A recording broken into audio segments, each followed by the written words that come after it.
এবং প্রত্যেকটা নবীজির কাজের দ্বারা মানুষের, পৃথিবীর মানুষের জন্য একটা বড় আদর্শ। আদর্শ বলে দিই, এক নম্বর, আমরা নবীজি সাল্লাল্লাহু আলাইহি সাল্লামের সুন্নাত হচ্ছে দাড়ি বড় মোষ ছোট। মোষ ছোট, এটার পেছনে বৈজ্ঞানিক যুক্তি আছে। আজকে আপনি যদি কোনো ডাক্তারের কাছে যান, আপনাকে মোষ ছোট রাখারই যুক্তি দিবে। কেন? নবীজি বলেছেন বড় মোষ যদি পান করতে গিয়ে পানিতে ডুবে যায়, পানিটা পান করা হারাম। আর ডাক্তাররা বলছে, সায়েন্স বলছে, ওই পানিটা পেটে যাওয়ার পরে পয়জন হবার ভয় আছে। বুঝতে পারছেন নবীজি যে কথাগুলো বলেছেন?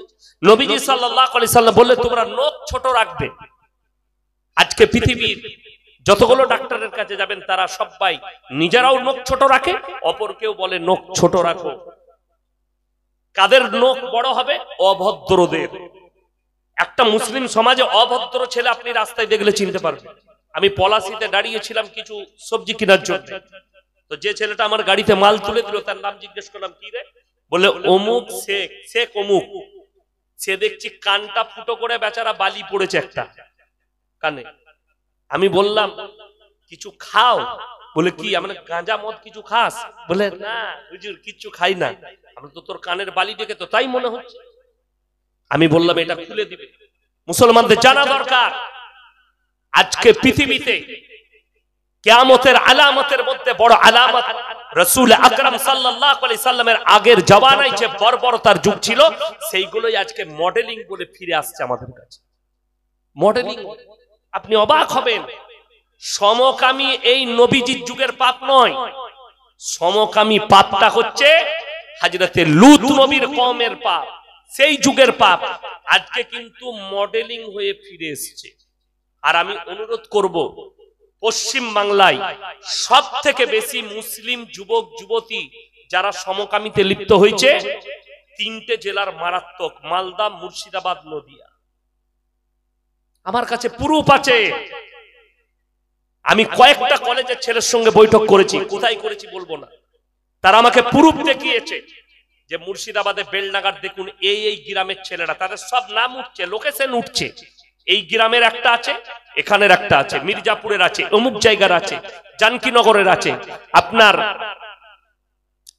আপনার বেলডাঙ্গা একদম পুরো মাদ্রাসার পাশে, জালিলিয়ার পাশে ওই পাড়ায় আছে, ভাকুড়ি মোড়ে আছে, রেজিনগরে আছে, বিভিন্ন আমি দেখে নোয়াদায় আছে।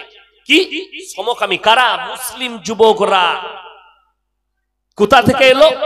ওই যুগের পাপ আজকে মডেলিং হয়ে ফিরে এসেছে। আপনি অবাক হবেন, আল্লাহ তাআলা এই পাপের কারণে একটা পুরো জাতিকে ধ্বংস করে দিয়েছে। অথচ মুসলমান মনে করছে আমি যদি এই পাপের সাগরে ডুবে থাকি, এই মৌলবীরা দোয়া করে পার করাবে, আমার বাম্মা নামাজি আমাকে দোয়া করে পার করাবে, কোনো রাস্তাই পাবে না।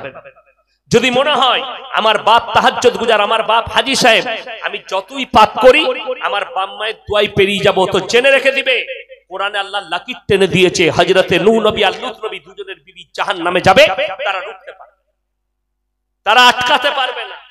আপনি কি ভাবছেন কোন মৌলবীর দোয়ায় পেরিয়ে যাবে? কোন পীরের দোয়ায় পেরিয়ে যাবেন?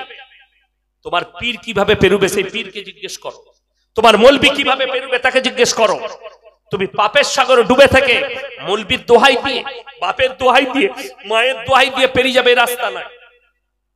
যেমন আচ্ছা, কেউ যদি বাপ মাস্টার হয় তার ছেলেও মাস্টার হয়ে যায়, না পড়ি হবে? কেউ চাকরি দেবে? আপনাকে কেউ দিবে না। মাস্টারের ছেলেকে মাস্টার ডিগ্রি আনতে হবে তবে চাকরি পাবে, অত সহজ নয়।